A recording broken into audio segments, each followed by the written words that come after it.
Hola muchachos, bienvenidos de nueva cuenta al canal del Gato Matemático y hoy vamos a trabajar un poquito más de lo que viene siendo álgebra. Bien, ¿qué es lo que necesitamos conocer para trabajar esto del álgebra? Ok,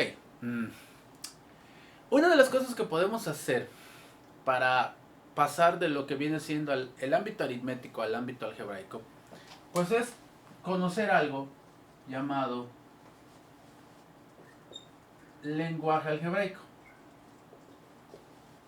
Ok, ¿qué es el lenguaje algebraico? Pues el lenguaje algebraico es traducir lo que nosotros hablamos de manera coloquial, a lo que viene siendo un lenguaje algebraico, es decir, pasar de la versión prosa a la versión algebraica, en donde pues tenemos más que nada una expresión matemática que me permite pues simplificar una prosa larga que vendría siendo a lo mejor un problema, una situación o un problema por resolver.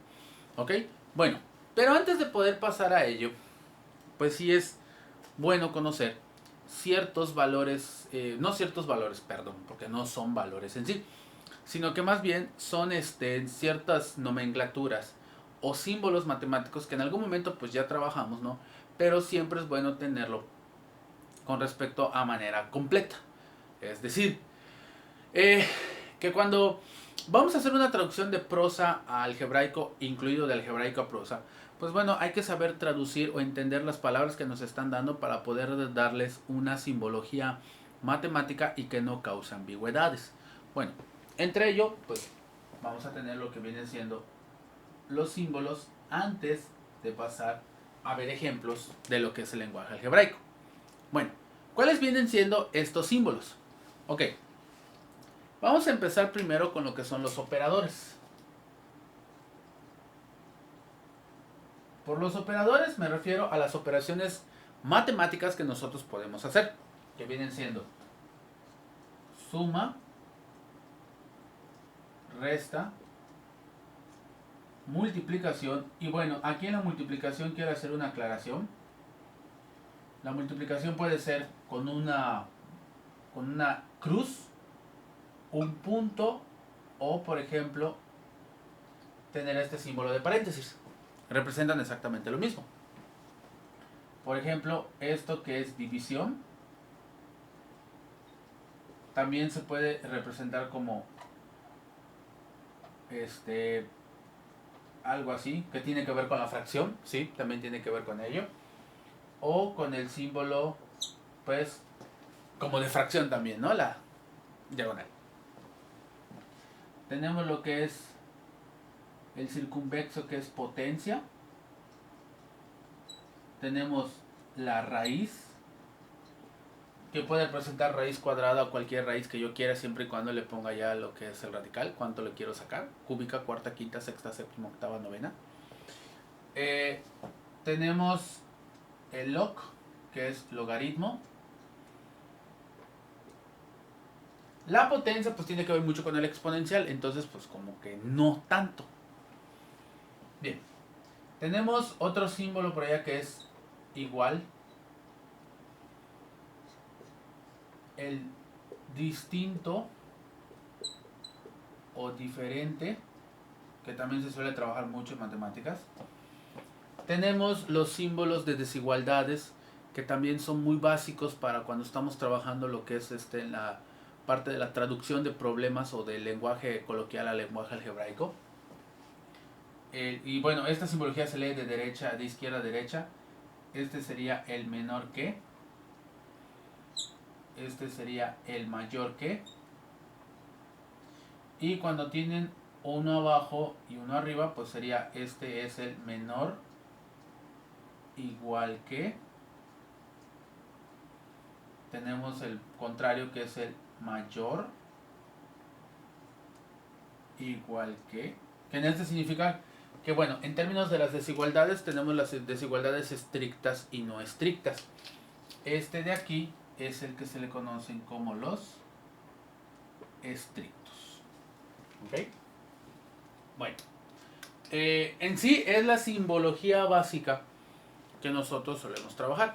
También por allá, pues entre otros tipos de simbología, están pues lo que vienen siendo los paréntesis, que pues significan en este caso que son los signos de agrupación. Pueden haber más corchetes y llaves, ¿no?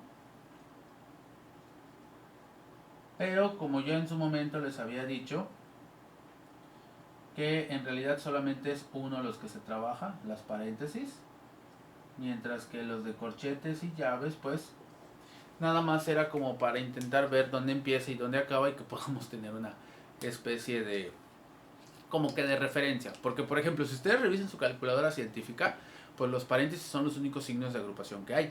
Si ustedes revisan por ejemplo Excel no permite ni llaves ni corchetes para agrupar. Excel lo que hace es utilizar los mismos paréntesis y lo único que hace es cambiar de color. Empieza con negro, termina con negro, empieza con amarillo, termina con amarillo, y eso pues nos da una referencia de dónde empieza y dónde acaba.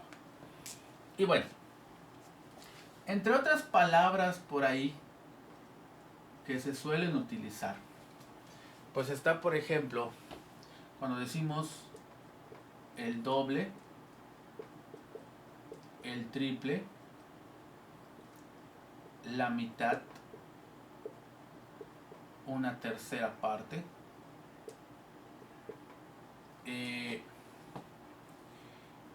Por ejemplo, esto significa multiplicar por 2, este multiplicar por 3, este dividir entre 2, este dividir entre 3.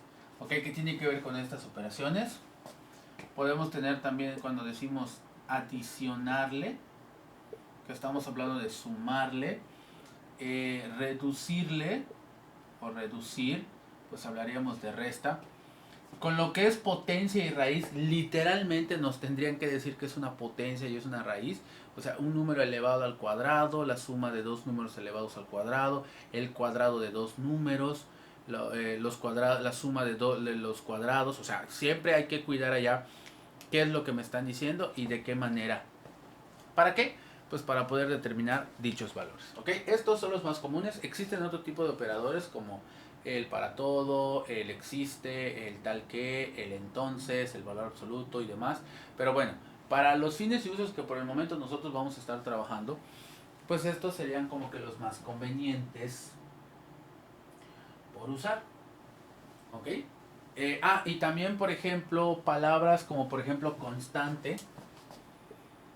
Algo cuando es constante, normalmente lo notamos con la letra C o la letra K. Y aquí hacemos referencia a que esto puede ser un valor real o un valor numérico, pero cuando yo hago referencia a que algo es constante es porque le voy a asignar más adelante un valor, o yo ya sé que es cualquier valor numérico incluido el 0. Esto quiere decir que puede ser positivo, puede ser negativo, puede ser una fracción, un decimal, un irracional o el propio 0. Sí puede llegar a ser 0. Entonces, algo que se le conoce como valor constante, pues aquí lo tendríamos para trabajar. Muy bien, ahora tenemos ejemplos de lo que vienen siendo un lenguaje coloquial o prosa para convertirlo en un lenguaje algebraico. Vamos a resolver estos 6 ejemplos para ir terminando con esta parte. Bueno, el primero nos dice, la suma de dos números cualesquiera. Como son cualesquiera, pues yo les doy valores. O sea, yo les doy valores en letra. ¿Cuáles son? No sé, vamos a darle letras como X más Y. Ahí está. Dos números cualesquiera en suma. La diferencia de dos números cuyo resultado es 13. Diferencia es resta.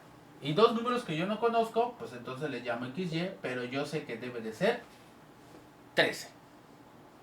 En pocas palabras significaría que el primer término es más grande que el segundo y cuya resta me tiene que dar un número positivo, que en este caso es 13.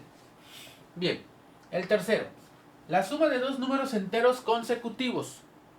Aquí ya no puedo decir X y Y, porque tengo que especificar que el que estoy escribiendo después es el consecutivo o subsecuente del primer número.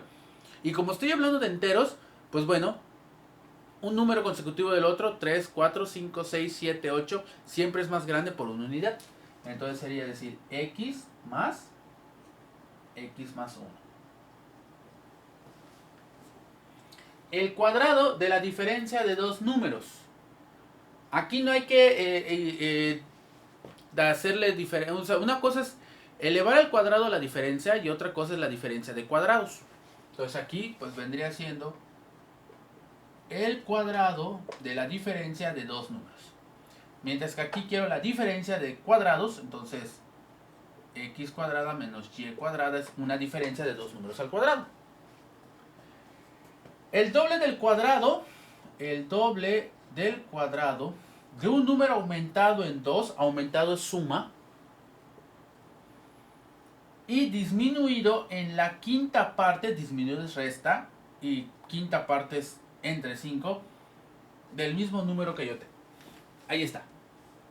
Esto es hablar del lenguaje algebraico.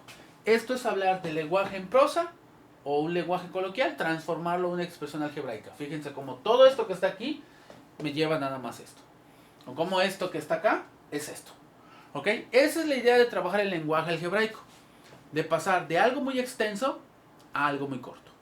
En sí, esta parte es así de cortita porque pues más ejemplos pues implica más el lenguaje, pero literalmente es lo mismo. Lo único que cambia es si le elevo al cuadrado, si lo disminuyo, si le saco una raíz, que en pocas palabras el mismo problema no los tiene que expresar. Lo único que debemos de tener cuidado es el cómo traducirlo. Pues bien, señores, sería todo por mí en esta ocasión. Muchísimas gracias por haber visto este video. Clic en la campanita y suscribirse, por favor. A mis patrocinadores, Casio, Estefar y Universoy, muchísimas gracias por todo. Nos vemos en el próximo video. ¡Chao!